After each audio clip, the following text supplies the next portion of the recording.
Vamos abrir nossas Bíblias no livro de João, Evangelho de João.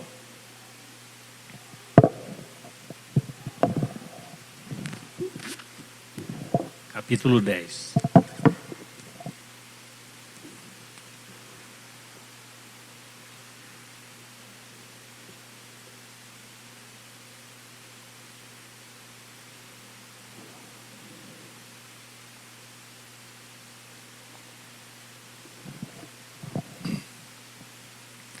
Nós falamos semana passada, sobre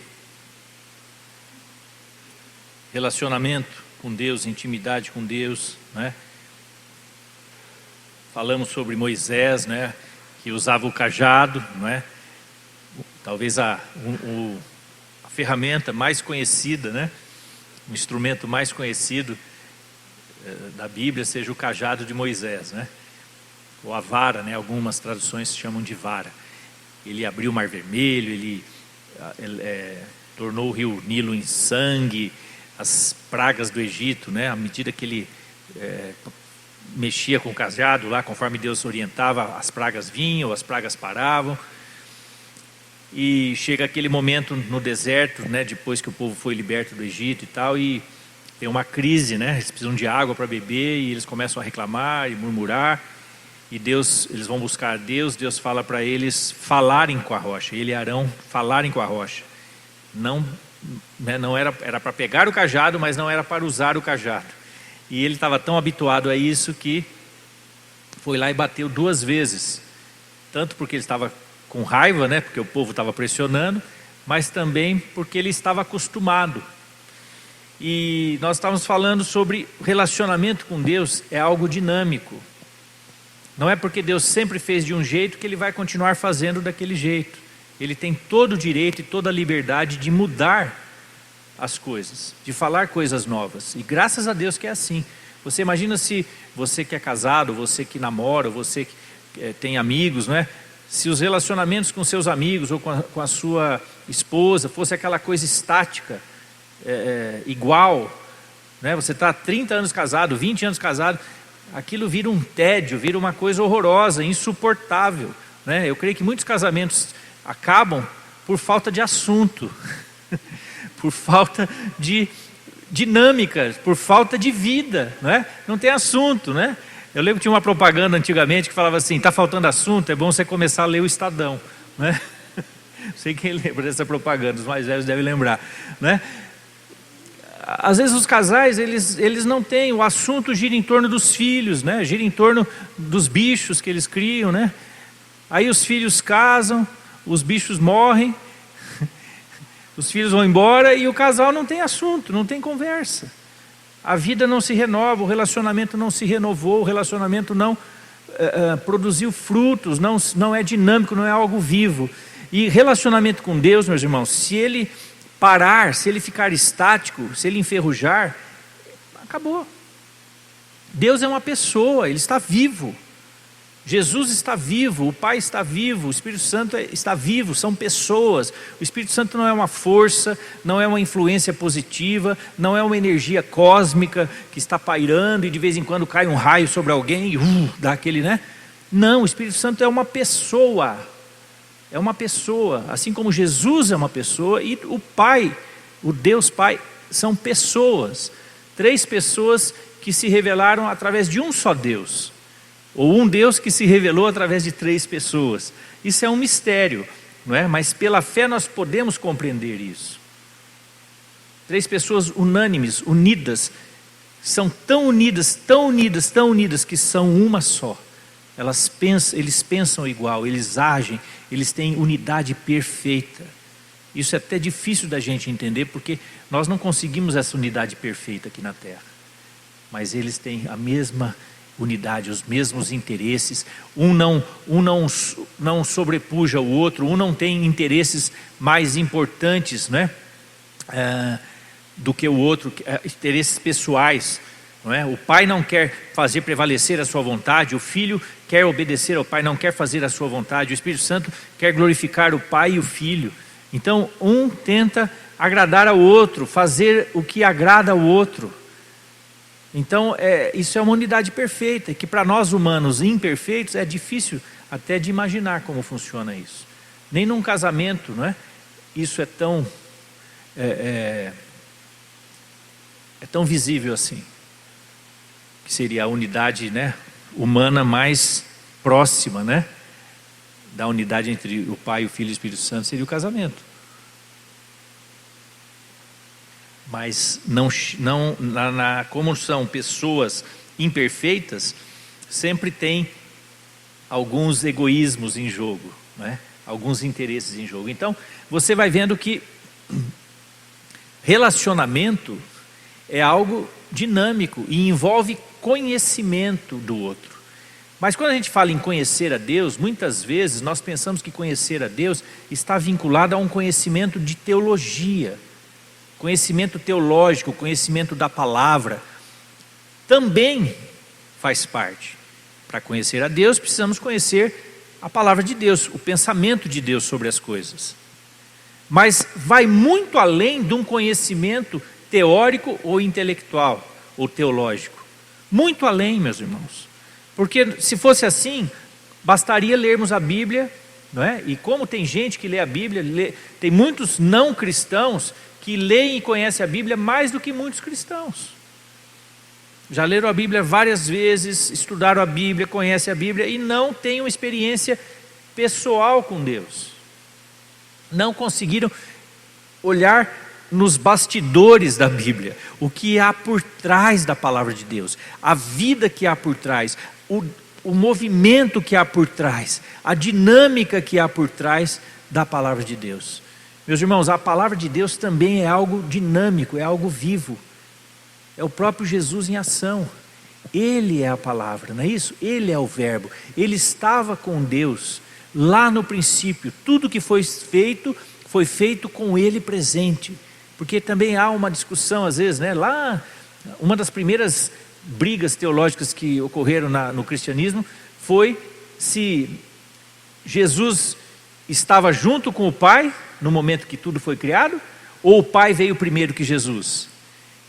E aí começou a haver uma discussão entre algumas figuras proeminentes da época, e até o imperador romano, Constantino, se não me falha a memória, entrou na discussão e falou para eles conversarem isso entre eles, mas evitasse que essa discussão, olha a sabedoria do imperador, evitasse que essa discussão transbordasse para fora da igreja, para não causar confusão entre os que ainda não conheciam a Deus.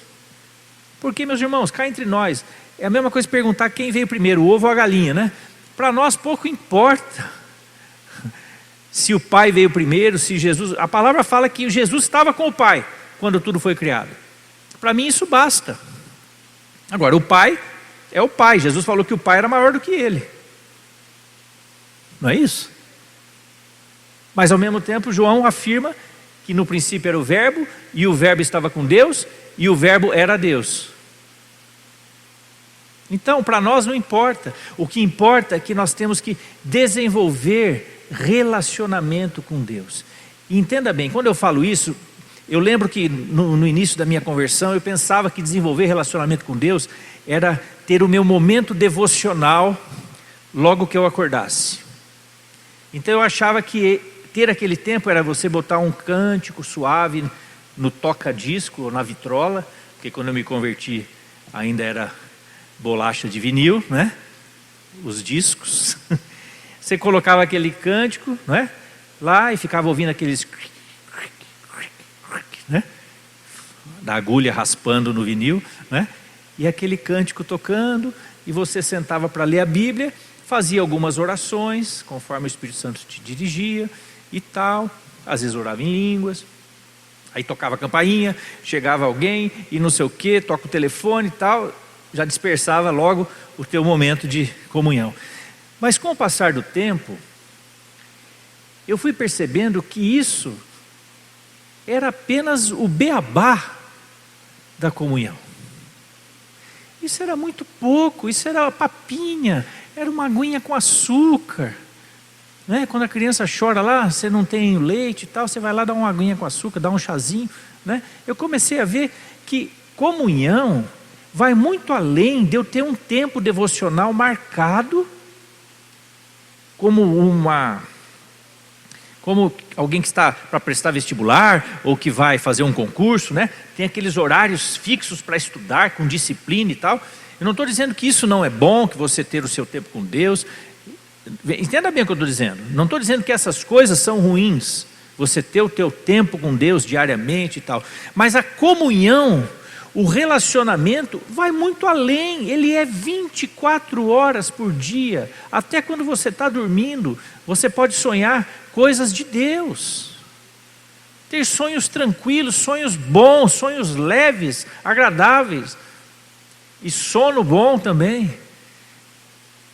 Como que Paulo fala para nós orarmos sem cessar? Não é tendo um tempo de devocional 24 horas. Ninguém conseguiria ficar no tempo de devocional a vida toda. Mas por que ele fala orai sem cessar? É porque é possível você desenvolver um relacionamento íntimo e profundo, e tão profundo com Deus, que o tempo todo você está em comunhão com Deus.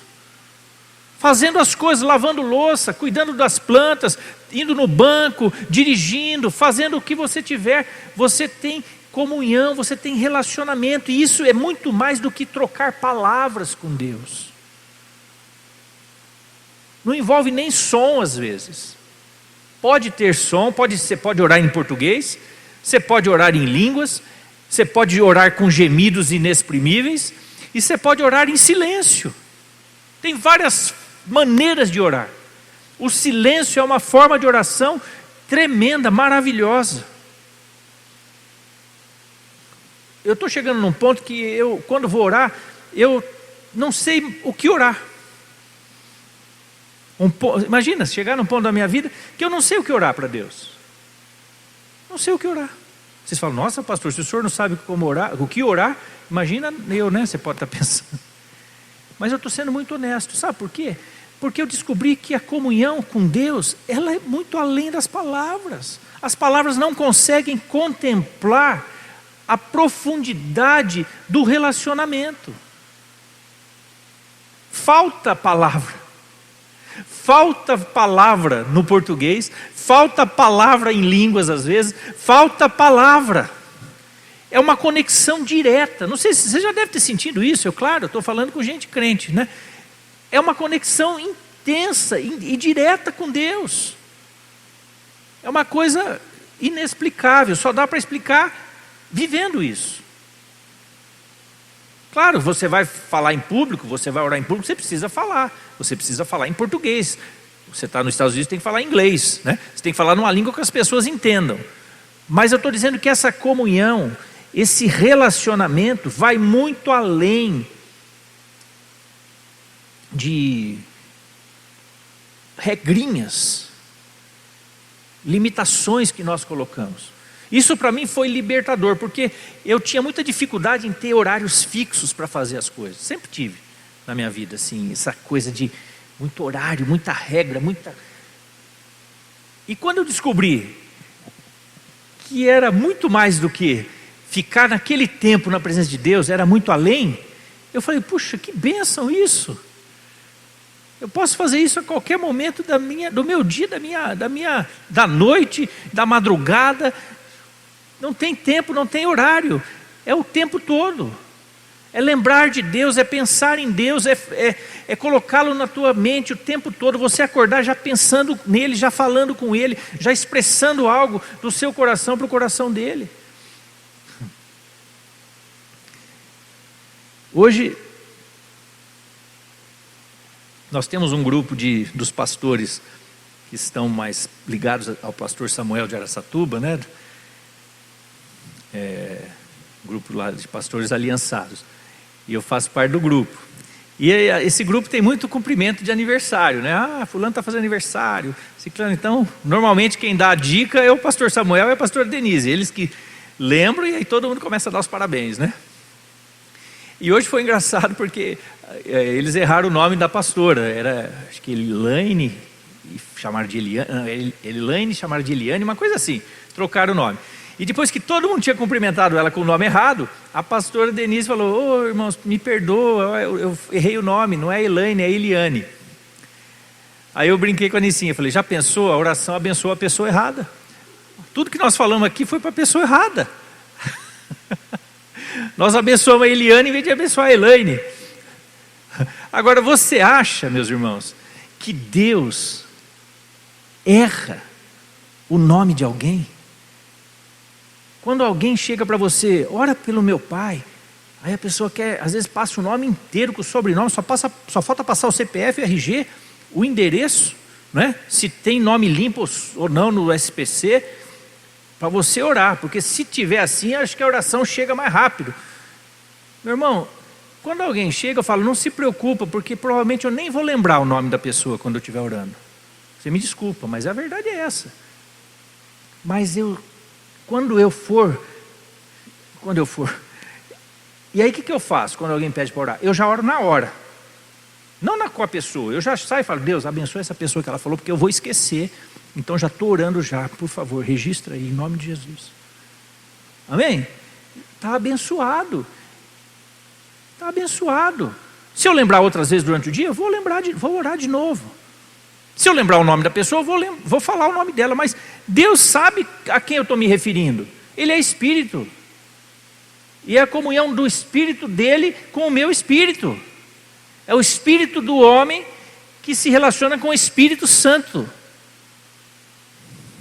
Isso é intimidade, isso é relacionar com Deus. É esse nível de relacionamento que eu estou falando, que nós temos que chegar nisso. Nós temos que mergulhar mais nisso. Vai além das palavras, a oração vai além das palavras. Muitas vezes Jesus se retirava para ficar sozinho em oração. Às vezes ele orava em público, mas os discípulos achavam meio confuso o jeito dele orar. Porque chegaram para ele e falaram, Jesus, ensina a gente a orar.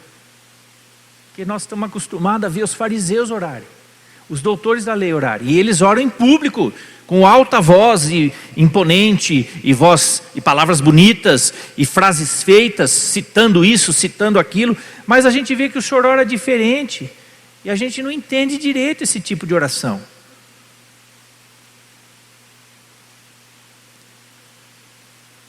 Aí ele fez uma oração pública, ele falou, vocês quando orarem, vão orar assim. E aí ele deu uma sequência, uma maneira, mas não é uma reza, não é algo para você pegar e repetir aquilo à exaustão. É para você entender o espírito que está por trás daquela oração. Começa entronizando o Senhor, entronizando o Pai. O Pai que está nos céus. Santifica o nome dEle, exalta o nome dEle, glorifica o nome dEle, abençoa o nome dEle, fala bem do nome dEle, entendeu? Começa falando da grandeza do Pai, da grandeza do nosso Deus. E aí vai falando do quê? De Pai Nosso, eu vou lembrar pela reza, né? Pai Nosso que está no céu, santificado. Quem nunca, né? Orou isso, quem não era antes de se converter ou no processo de conversão, né? Pai nosso que estás no céu, santificado seja o teu nome, venha a nós o vosso reino. Né? Começa a trazer a realidade do céu para a terra. Sabe, irmãos, quanto mais você mergulha na comunhão, quanto mais você mergulha no relacionamento com Deus, o céu vem para a terra. O céu vem para a tua vida. Santificado seja o teu nome, venha a nós o vosso reino, seja feita a vossa vontade. Né? A vontade de Deus começa a ser feita na nossa vida. Sabe, ele deu ali um exemplo de ênfases que a nossa oração precisa ter. Não é para repetir as mesmas palavras, não é? Embora seja bom nós decorarmos a palavra de Deus, não há nenhum problema em decorarmos a palavra de Deus, amém? Porque um dia você pode esquecer a Bíblia em algum lugar, você lembra de cabeça. Hoje tem no celular, né? Você vai lá no Google, concordância bíblica, eu tenho concordância bíblica exaustiva, né? Aquela concordância que tem todas as palavras da Bíblia, tem naquela concordância, eu ganhei de presente. Mas hoje você vai no Google, 2 minutos, é muito mais rápido, é muito menos exaustivo do que pegar a concordância bíblica exaustiva, né? É um livro enorme, você tem que ficar ali achando a palavra. Você vai no Google, digita a palavra, o trecho que você quer e rapidamente estão lá os versículos. Então, mas às vezes você esqueceu o celular também. Acabou a bateria do celular. Você está sem Bíblia. Você precisa lembrar de cabeça os textos da palavra. Mas entenda bem, meus irmãos, atrás de um texto tem um espírito, tem vida. A palavra de Deus, ela não é apenas a letra morta. Ela tem vida. Tem um espírito que gera vida através dela. E nós precisamos entender o espírito da palavra. Além da palavra escrita. Vai além da palavra escrita. Amém? A Bíblia não é um livro como outro qualquer. Ela produz vida. Ela produz transformação. Ela produz vida eterna. Então, isso só é possível quando o teu espírito desenvolve um relacionamento com o Espírito de Deus. Então, vou ler um texto de Jesus aqui em capítulo 10 de João. Quando ele fala do bom pastor e as ovelhas, né? Diz assim, vou ler a partir do versículo 14. Diz assim, eu sou o bom pastor, conheço minhas ovelhas e elas me conhecem, assim como meu Pai me conhece e eu o conheço. E eu sacrifico minha vida pelas ovelhas. Olha o texto, vamos ler de novo. Eu sou o bom pastor, conheço minhas ovelhas e elas me conhecem, assim como meu Pai me conheço e eu conheço o Pai. 4 vezes ele usa o verbo conhecer. E o verbo conhecer na Bíblia não é apenas conhecimento intelectual, ou mental, ou de ouvir falar de alguma coisa. Um conhecimento informativo. É conhecimento de intimidade. Quando no Antigo Testamento, Adão conheceu Eva, não é que ele conheceu Eva, ô Eva, muito prazer Adão. Esse conhecer fala que eles tiveram relações íntimas, sexuais. Que é o nível mais natural falando, é o nível mais íntimo que alguém pode ter com o outro, né? Uma mulher pode ter com o homem, né? Marido e mulher. Entre 2 pessoas. A intimidade física, sexual, no nível natural, é a maior intimidade que pode haver. Fisicamente falando. E quando a Bíblia fala que Adão e Eva se conheceram, não é esse conhecimento, e aí, joinha, tudo bem? Prazer, muito prazer, Adão, muito prazer, Eva. Você vem sempre por aqui? Quanta gente nesse jardim, né? Só nós 2. Tem uma multidão aqui. Não, esse conhecimento é de intimidade, inclusive física, sexual. Então, quando aqui Jesus está falando, eu conheço as minhas ovelhas e elas me conhecem. O meu Pai me conhece e eu conheço o Pai. Ele está falando de uma intimidade desse nível para mais. Conhecimento profundo. Conhecimento íntimo. Conhecer profundamente a outra pessoa. Isso é relacionamento com Deus. Sabe, irmãos, quando você consegue desenvolver um pouco desse relacionamento, tem níveis, né, de profundidade. A gente vai caminhando e vai se aprofundando em Deus. Lógico, é uma vida caminhando com Deus. Por isso que Jesus é a porta, mas Ele também é o caminho. Porque é um caminhar com Ele, caminhando nele. Ele é a porta, Ele é o caminho e Ele é a chegada também. Mas à medida que nós caminhamos, nós vamos aprofundando esse nível de relacionamento.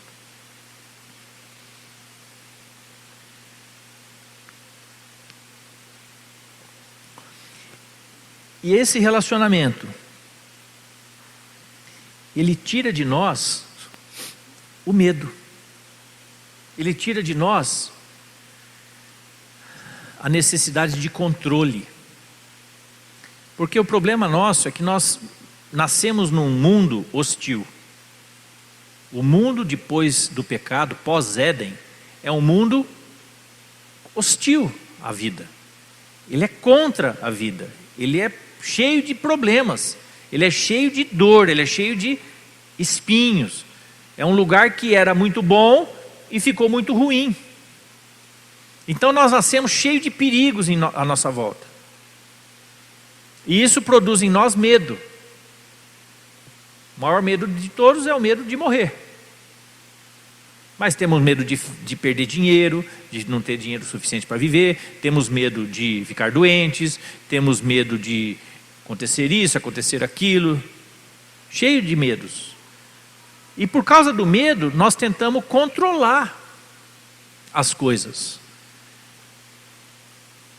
Por que hoje as pessoas preferem morar na cidade do que no campo, na área rural, com algumas exceções aqui no nosso meio?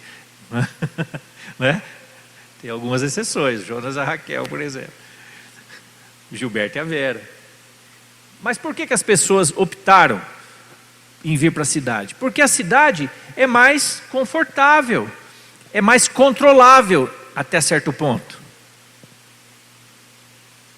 requer menos esforço. Amém? Você está perto de outras pessoas, parece que dá uma sensação de segurança, de controle. Você chega em casa, né?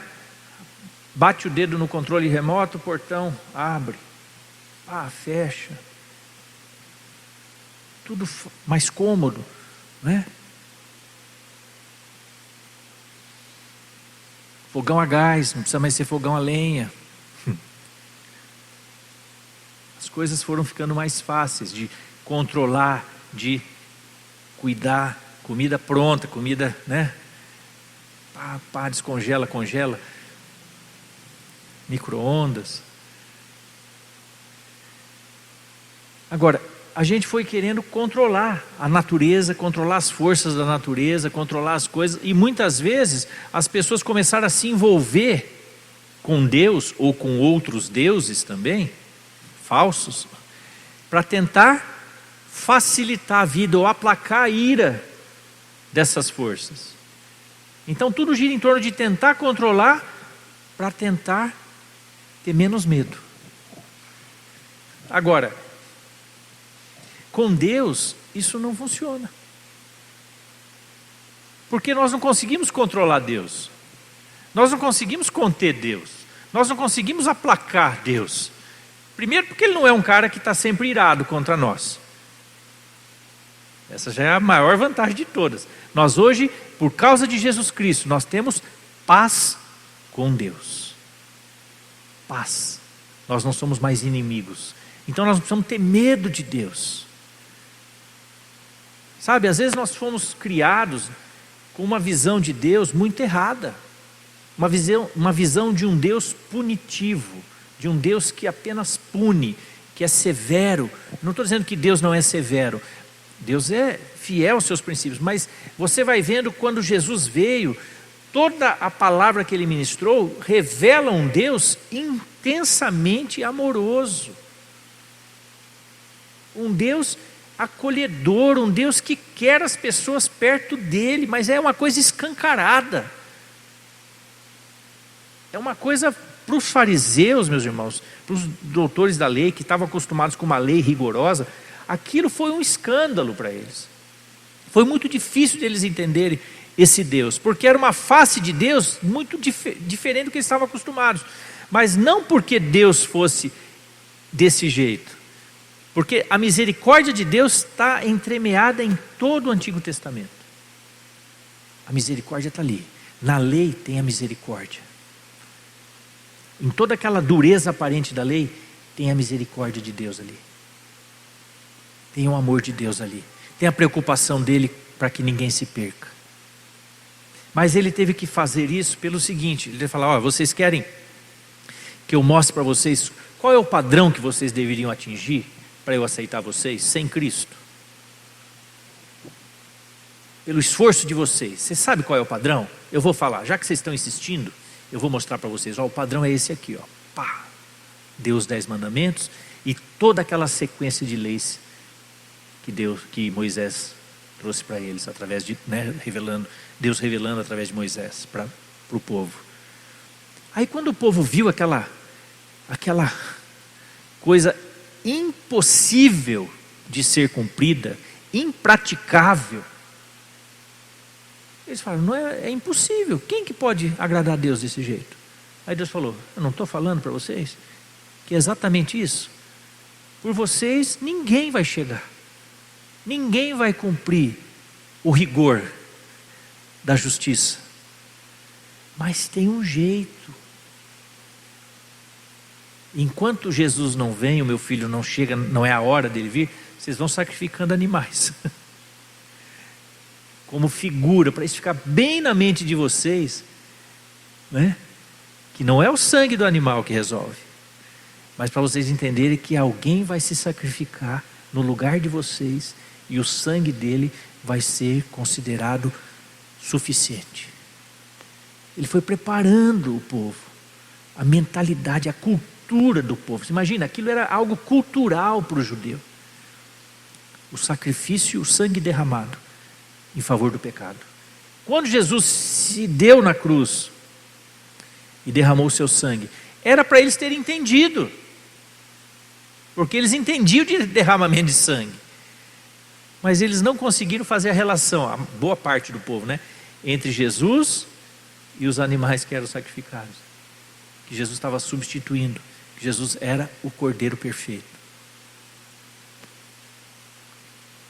Mas muitos entenderam, muitos tiveram revelação, muitos se converteram.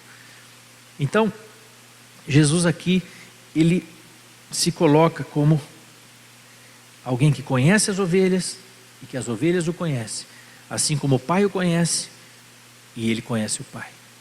Tem outro lugar que fala que Paulo fala que nós vamos conhecer como somos conhecidos. Então nós estamos só esquentando, é um aquecimento a nossa comunhão aqui, porque vamos dizer, essa comunhão vai ser muito mais intensa na eternidade, muito mais, muito mais. Mas hoje nós estamos limitados ao nosso corpo físico, e esse corpo é um problema, ele traz uma limitação que nós vamos ter que conviver com ela até esse corpo morrer, e nós recebermos o nosso corpo glorificado. Mas enquanto estamos vivos, nós temos grandes possibilidades, uma boa maneira de ter intimidade, desenvolver intimidade com Deus. Então, você precisa desenvolver a sua. Você já tem desenvolvido? Mergulhe mais fundo nessa intimidade. Ache o teu jeito, a tua maneira, mas dê liberdade para o Espírito Santo trabalhar, falar com você, Comece o dia pensando em Deus, pensando em Cristo, falando com Ele, pensando nele, aquela conexão de coração com coração. Se você gosta de sentar, ficar um tempo ali, faz isso, Se você gosta de falar em voz alta com Deus, faça dessa maneira. Descubra a sua maneira de desenvolver relacionamento com Deus. Mas você precisa ter prazer nisso, precisa te dar alegria, essa comunhão com Deus. Amém? Precisa te dar alegria, precisa te dar prazer.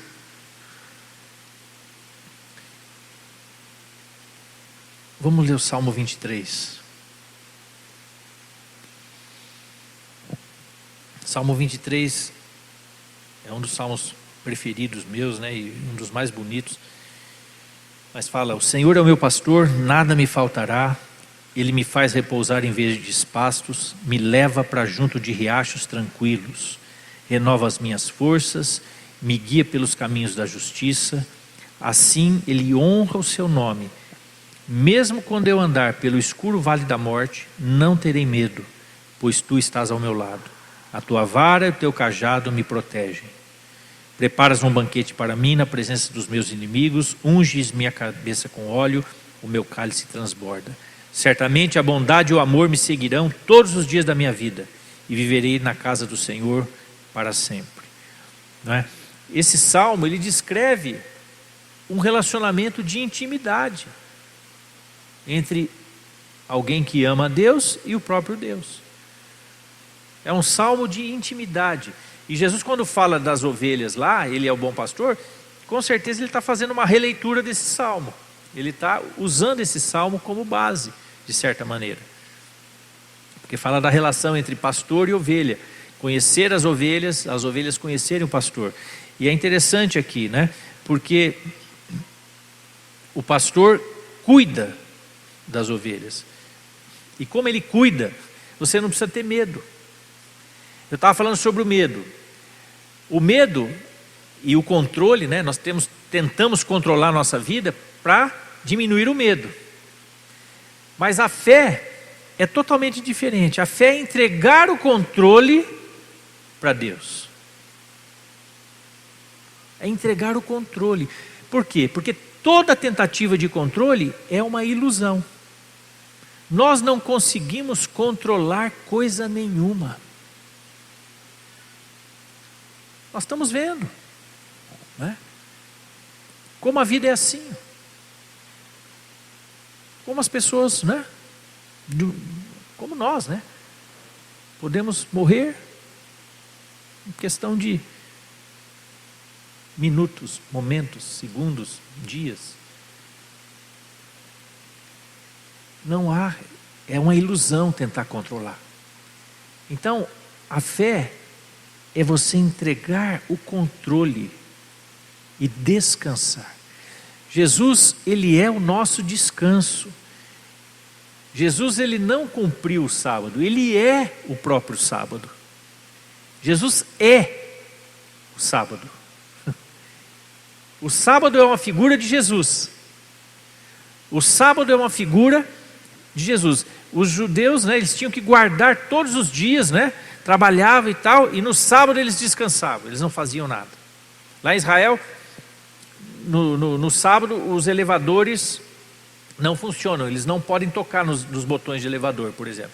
Então, o elevador, se você vai no 20º andar do prédio, ele vai parando em todos os andares. Segundo, terceiro, quarto, porque eles não podem apertar o botão do elevador, imagina. Agora, quando nós entendemos que Jesus não é um dia, Ele é o nosso descanso, porque nós descobrimos que nós temos paz com Deus, e que Ele cuida de nós, e que nós podemos entregar para Ele o controle da nossa vida, e descansar nele, porque Ele é o nosso pastor, Ele cuida de nós, nossa vida está na mão dEle, a nossa vida eterna está na mão dEle, para onde nós vamos depois da morte está na mão dEle.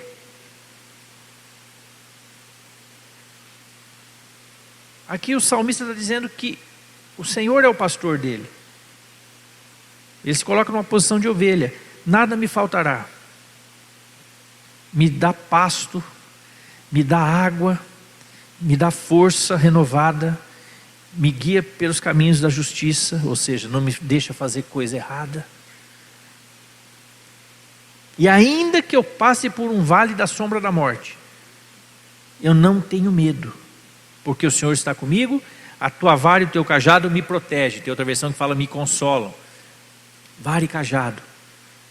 Correção, disciplina, proteção. Sabe, irmãos, nós estamos cuidados. Somos cuidados por Deus o tempo todo. Ele cuida de nós. E à medida que você caminha nesse relacionamento, você vai descobrindo, não é, que você não é apenas uma ovelha, que você é um filho. É a outra parte do salmo, eu já preguei isso várias vezes. Você é um filho, você é filha de Deus.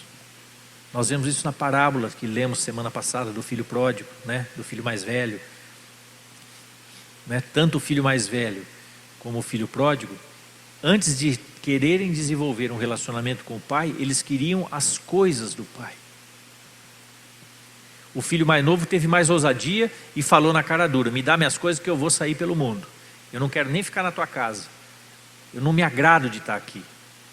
Eu não me alegro estar na tua presença. Imagina, foi isso que o filho mais novo fez. Ele foi arrogante, né? O filho mais velho não teve essa coragem. Mas ele falou, eu vou trabalhar diligentemente até chegar a hora de eu pegar o que é meu. E aí quando o pai comemora a volta do filho mais novo, porque estava perdido e foi achado, não é? Era justo se alegrar, ele fica mal, ele fica triste. E joga na cara do pai que ele nunca tinha matado um novilho para comer com seus amigos, e que estava trabalhando feito um escravo. O pai falou, mas você nunca me falou isso, que você trabalhava comigo como um escravo, que você se sentia um escravo. Você nunca quis comer com seus amigos, por que você nunca falou sobre isso? Talvez até porque ele não tivesse muitos amigos, né? Talvez era um cara difícil de lidar, e não tinha amigos, né? Eu cheguei a pensar isso. Sabe, irmãos, a questão é que antes de querermos as coisas de Deus, nós temos que querer o próprio Deus. Antes de nos satisfazer com as coisas, com as bênçãos, nós temos que nos satisfazer com Ele. Amém? É bom ganhar presente, é bom ter a necessidade suprida. Mas sabe, chega uma hora que isso não satisfaz mais. Querer a bênção, correr atrás de bênção, não é? Isso em si não desenvolve o relacionamento. Não desenvolve. Mas você imagina se numa casa, né, esposa, filhos, o relacionamento girasse só em torno do que um pode dar para o outro, beneficiar o outro. E quando não tiver nada material para dar, o relacionamento acaba? Aqui, os dois filhos estavam na mesma situação, e Jesus na parábola não apoia nenhum nem outro. Ele não fica a favor do filho mais novo, ele não fica a favor do filho mais velho. Ele simplesmente conta uma história, né? Mostra a posição de cada um, e deixa a história no ar. A história fica no ar. Não mostra o que acontece com o filho mais velho, não fala se ele se reconcilia ou não. Só acaba assim, o pai falando, tudo que é meu é seu. Sabe, às vezes nós não temos coragem de chegar para Deus e falar, ó, Deus, é o seguinte, eu quero a bênção. Quero a bênção e pronto. Mas não quero me envolver muito contigo, não. O povo de Israel falou isso, né? Moisés, vai você lá e fala com Deus. Nós não queremos muita proximidade porque é perigoso. Sabe, se nós temos medo de nos aproximarmos de Deus, medo do quê? Dele te pedir certas coisas que vai ser difícil você abrir mão? O que pode ser difícil de você abrir mão? Se você o ama de verdade. Amém? Andar com Deus envolve toda a vida. Ter comunhão com Deus envolve toda a vida. Toda a vida. Ele é o centro da nossa vida. Nós não abraçamos uma religião, não é? Jesus nunca veio trazer uma religião nova. Ah, eu era dessa religião, agora passei para essa. Agora eu passei para crente. Você já viu alguém falar isso? Agora eu passei para crente. Eu ouvi outro dia alguém falar isso. Agora eu virei evangélico. Fulano virou evangélico. Meu Deus, que nós fizemos? Como que nós chegamos nesse ponto de usar essas expressões? Fulano virou evangélico. O que é virar evangélico? Eu não consigo entender isso. Isso não cabe na minha teologia. Fulano virou. Você está entendendo? Porque o que eu entendo é tão mais profundo do que isso, que não cabe no pacote. No meu cristianismo, não cabe. Né? Então, Jesus está falando aqui no Salmo 23, né? O salmista.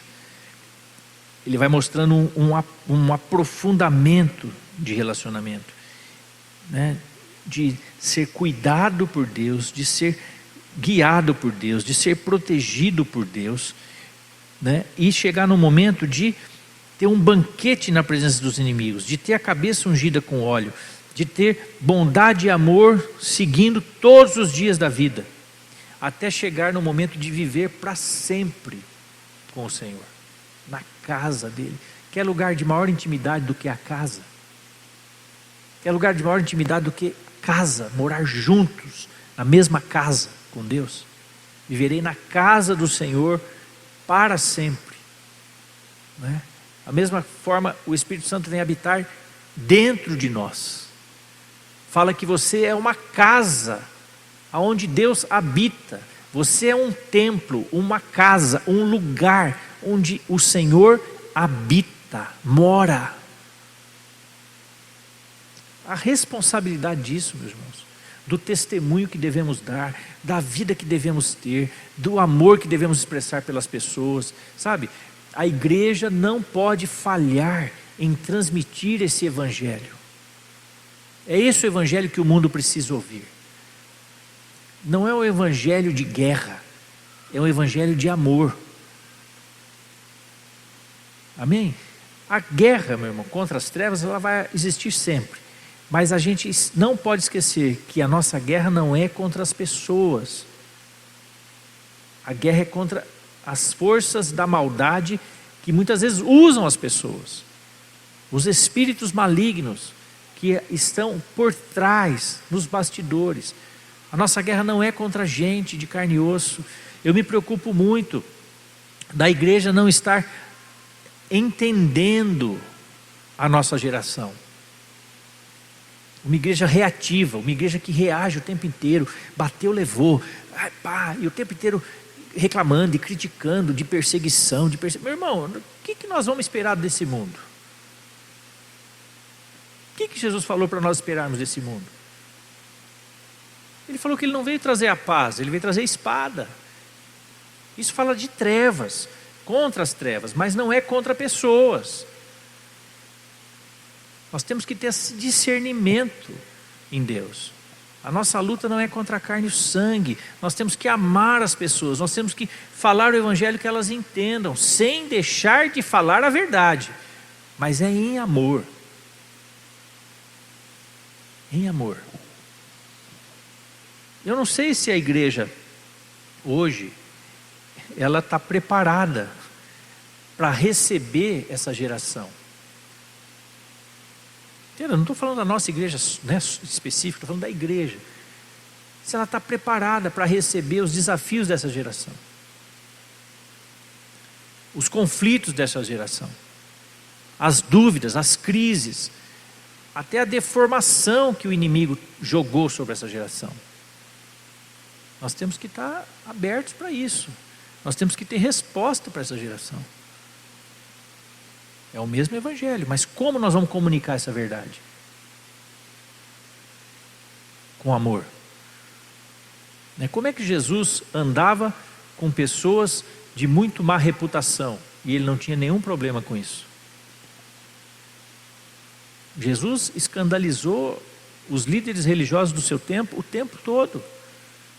É como se Jesus estivesse escandalizando a igreja o tempo todo, porque a igreja da época era a nação de Israel. E Jesus vem e começa a confrontar a igreja da sua época com um evangelho totalmente revolucionário. Porque era um evangelho do amor. O amor de Deus, a misericórdia vindo antes do juízo. Imagina aquela mulher para ser apedrejada. O homem já não estava ali, né? Só a mulher. Foram pegos em flagrante adultério. Se ela foi pega em flagrante adultério, tinha mais alguém adulterando com ela.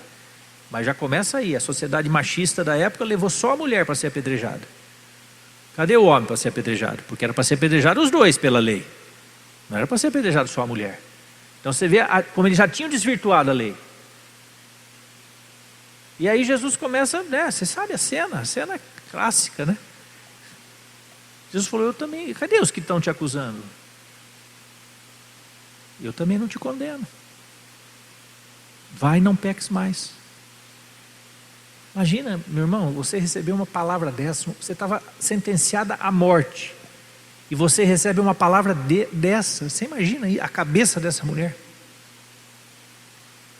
Se isso não curou todos os pecados, os traumas, os preconceitos, tudo que podia, ela foi curada instantaneamente ali, por uma absolvição, né, de Jesus ali. Essa é a revelação do nosso Deus. Esse é o nível de intimidade do nosso Deus, de relacionamento que Ele quer conosco. Agora, eu acho que a igreja, em muitos casos, ela não consegue ter esse coração que Jesus tem. Eu acho que não. E nós precisamos chegar nesse ponto. Jesus falou: se alguém te bater numa face, oferece a outra. Então isso fala o quê? A igreja não tem que ficar reagindo a críticas, ficar reagindo, esbravejando, e tuitando, e falando nas redes sociais contra esse, contra aquele. Dá outra face. Dá outra face. Jesus foi como ovelha para o matadouro, calado, e ele podia falar muito, ele não tinha nada para ser condenado. Amém, irmãos? Intimidade, mergulhar nessa intimidade com Deus, mergulhar em Deus, conhecer mais a Deus, buscar esse relacionamento vivo com Ele. Onde você estiver, a qualquer momento, você pode estar dando aula e buscar Deus e falar com Deus. Você pode estar trabalhando no comércio, você pode estar fazendo comida, você pode estar dirigindo, você pode estar até no teu tempo de oração e estar falando com Deus. Qualquer lugar, qualquer momento, você pode invocar o nome do Senhor. Você pode se relacionar com Ele. Eu lembro, né, alguns livros que eu li, que me marcaram, mas um deles já falei aqui, o autor é Irmão Laurence. Ele é da Idade Média, um monge, né, morava em mosteiro e tal, e ele escreveu sobre as práticas de comunhão com Deus. É impressionante a forma simples, e ele tem até dificuldade em expressar com palavras. Mas uma das coisas que me marcou é que ele treinava a mente dele a pensar em Deus. Em 10 segundos, ele pensava 1 segundo em Deus. Ele tentava fazer isso com a mente dele. O tempo todo pensar em Deus, pensar em Jesus, pensar em Deus, pensar em Jesus. O tempo todo no dia dele. Ele falava, ele trabalhava, né? Ele fazia os trabalhos lá de cultivar, de cozinhar, aquelas coisas todas. E ele falava, o tempo todo ele buscava levar o pensamento dele cativo a Deus. Cativo ao Senhor, levar os pensamentos cativos ao Senhor. Sabe, irmãos, é uma prática, um exercício dinâmico. Pensar é uma coisa que eu instintivamente desenvolvi. É interessante, é raro o dia que eu acordo e não penso em Jesus a primeira coisa da minha mente. Eu abro o olho e penso nele. É uma coisa natural. Eu não sei o que é não fazer isso, é curioso. Isso para mim já é orar. Já estou orando, eu abri o olho e já estou orando. Amém? Aprofunda isso, descubra o teu jeito de se relacionar com Deus. Estou lendo um livro, né, e aí citou a Madre Teresa de Calcutá. Ela foi dar uma entrevista num programa nos Estados Unidos de rede nacional, de grande audiência, e aí o entrevistador, o repórter, o jornalista perguntou para ela, né, como é que ela orava, como é que ela falava com Deus. Ela falou assim, mais ou menos assim, né, eu não falo, eu só escuto. Aí ele ficou intrigado. E como que Deus fala com você? Ele não fala, ele só escuta. Os dois, né? Um está querendo escutar o outro. Um querendo ouvir o outro. Então isso está dizendo de uma conexão de coração, que vai além das palavras. A gente tem 2 ouvidos e uma boca, né? Isso não é por acaso. é até uma certa senso de humor de Deus, né? Mas para ensinar a gente que a gente tem mais que ouvir do que falar. A gente deve ouvir mais e falar menos. E é curioso, observa os idosos. Eles vão ficando com preguiça de falar. Você já percebeu isso? Eu estou andando com uma preguiça ultimamente. Eu tenho falado tão pouco, meus irmãos. E eu falei, olha, a Maria Teresa de Calcutá descobriu isso, hein? Ela não falava, ela só escutava quando ela ia orar. E Deus não falava, só ouvia também. Que beleza, a comunhão flui, porque os dois estão querendo ouvir. Não fica um interrompendo o outro. Ah, aquelas orações desesperadas que eu tinha na minha juventude de conversão, né? Conversão, jovem convertido. Aquelas orações desesperadas que eu chegava dizendo, e parece assim, enquanto eu não parava para orar, parece que não ia acontecer nada, porque, nossa, se eu não falar sobre isso especificamente, parece que está faltando alguma coisa. Você já sentiu essa sensação? Eu chegava e despejava, diante de Deus, toda aquela... E aí, eu despejava aquele monte de coisa e ia embora. Mas ficava sem resposta muitas vezes. Porque eu não parava para escutar o que Deus tinha. Não parava para ouvir o que Deus estava pensando sobre aquela confusão que eu despejei ali. Sabe, oração não é só falar, despejar o nosso coração. Às vezes você precisa despejar, precisa falar, abrir o coração, tudo bem. Mas se ficar só nesse nível de chegar e despejar tudo que... Já viu aquelas pessoas que você não consegue conversar? Ela tem resposta para tudo, ela sabe tudo, ela já viveu tudo. Você fala, o que eu estou fazendo aqui? Eu não vou nem falar mais nada. Eu saio de fino quando a pessoa é assim. Porque não dá, você não consegue desenvolver relacionamento. Porque só ela fala. Você imagina você chegar em Deus, só você fala. Ou se só ele falasse. É muito chato. Isso não é relacionamento. Relacionamento é falar e ouvir. E às vezes nem falar. Aí também teve um outro, o Billy Graham, né? Foi entrevistar o Billy Graham. Ele cita também. O Billy Graham, um dos maiores evangelistas, né? Da história e tal, moderna. E aí foi na rede TV lá e quando ele chegou, ele, o assessor dele e tal, o jornalista falou, nós separamos uma sala para ele ali, uma salinha ali no camarim para ele orar. Aí o assessor falou para o repórter, falou, olha, Billy Graham já acordou orando, tomou café orando, veio no carro orando, provavelmente vai estar orando durante todo o tempo da entrevista. Então ele dispensa a sala, ele não precisa da sala. Você está entendendo? Na cabeça das pessoas que não têm intimidade com Deus, eu preciso ter um lugar reservado, fechado, certinho, preparado. Você pode até ter esse lugar. Não tem problema você ter um lugar para ter o teu tempo com Deus. Mas não é o lugar que faz aquilo ser melhor ou pior. A intensidade ser maior ou menor com Deus. Amém? É mergulhar em Deus. É mergulhar fundo em Deus. É ir mais fundo, é ir mais além, é ir além das palavras. Essa fé, meus irmãos, esse relacionamento é que vai te sustentar durante os dias difíceis. É esse relacionamento que o diabo não pode roubar, que ninguém pode roubar, que ninguém pode tirar de você. Nada, nada, nada. Relacionamento de pai e filho. Relacionamento de comunhão. Salmo 23 deixa isso muito claro. Eu quero viver na casa do Senhor para sempre, amém? Como é bom, né? Você viver na casa do teu pai, né? O Pedro passou uns dias em casa agora, né? Porque a Daiane estava de quarentena, ele não tinha pego a Covid, então ele ficou em casa durante uns 10 dias.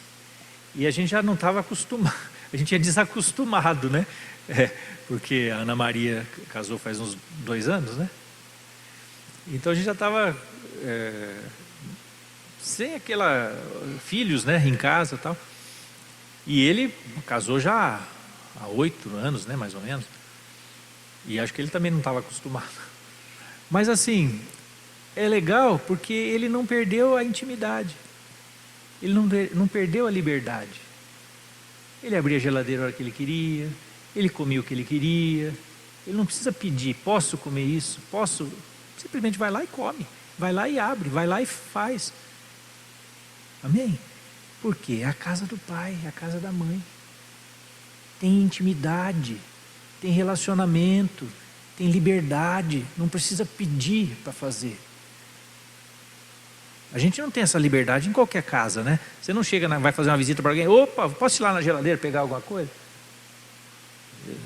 Eu conheci um cara que fazia isso, era um cara de pau. Mas é raro, né?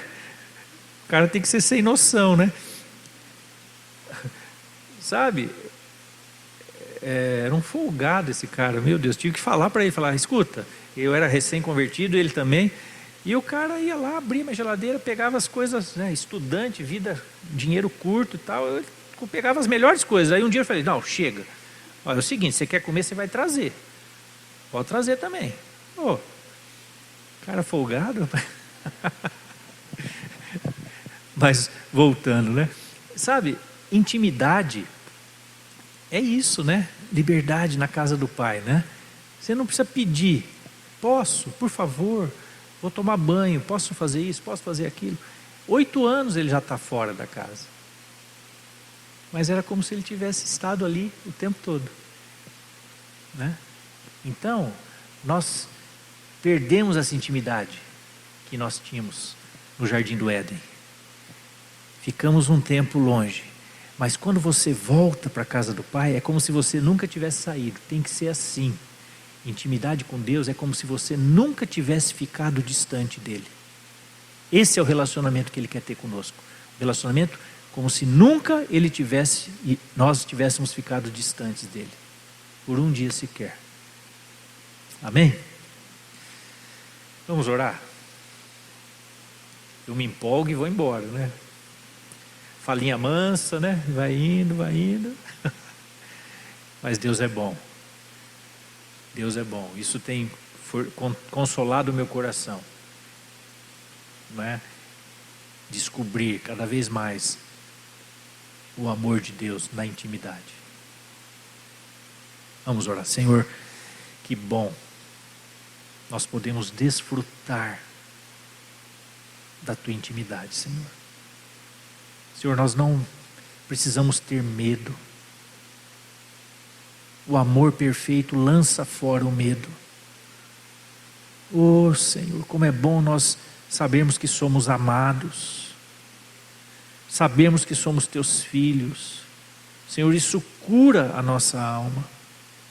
Porque nós somos aceitos pelo Senhor. Há uma palavra de aceitação sobre a vida de cada um aqui. Uma palavra de afirmação. Uma palavra de bênção que o Senhor tem proferido desde o nosso nascimento. Desde antes de nós nascermos, já havia uma palavra de afirmação, de bênção sobre cada um de nós, sobre cada um daqueles que está assistindo aqui. Senhor, o Senhor tem investido do teu amor, da tua graça, da tua misericórdia sobre as nossas vidas. E há uma palavra que nos dá destino, que nos dá identidade. Pai, que cada um receba agora essa palavra de afirmação, em nome de Jesus. Uma palavra que produz identidade, de que eu sou filho, de que eu tenho intimidade, de que eu posso entrar com ousadia até o lugar mais sagrado da tua presença. O Santo dos Santos, entrar com ousadia pelo sangue do Cordeiro Jesus Cristo, que abriu esse caminho novo e vivo para que nós entrássemos. Oh, que bom, que perfeito, que alegria, Senhor, nós desfrutarmos disso. Que lugar preparado para nós termos comunhão contigo, Senhor. Pai, essa comunhão tira todo o medo de nós. Nós não precisamos mais ter medo da morte, da doença, da faltura das coisas, Senhor. Porque o Senhor está cuidando de nós. A tua vara e o teu cajado nos protegem. Obrigado, Senhor. Obrigado, Jesus. Nós somos cuidados pelo Senhor. Porque somos amados pelo Senhor. Porque temos intimidade contigo. Nós podemos entrar na sua casa, deitar no sofá, ligar a TV no canal que quisermos, ir na geladeira, pegar a comida que quisermos, com liberdade de filho. Obrigado, Jesus. Obrigado, Jesus. Obrigado, Jesus. Obrigado por tão grande amor e por essa intimidade. Senhor, que cada um receba essa palavra de afirmação que vem da tua boca, diretamente ao nosso coração, que vem do teu Espírito para o nosso coração, uma palavra de afirmação, de que é amado de Deus, de que é amado de Deus, de que é amado de Deus. Receba isso, meu irmão. Deus te ama, você é amado por Deus, amado por Deus. E o perfeito amor não tem espaço para o medo. Receba isso na sua casa, receba você que está aqui nessa noite. Em nome de Jesus é que nós oramos. Amém. Amém. Amém. Deus te abençoe. Amém. Que você possa meditar nessa palavra essa semana. Amém. E desenvolver essa intimidade ainda mais. Se você já tem, mergulha mais. Procura mais o Senhor. Deus te abençoe. Boa semana, em nome de Jesus.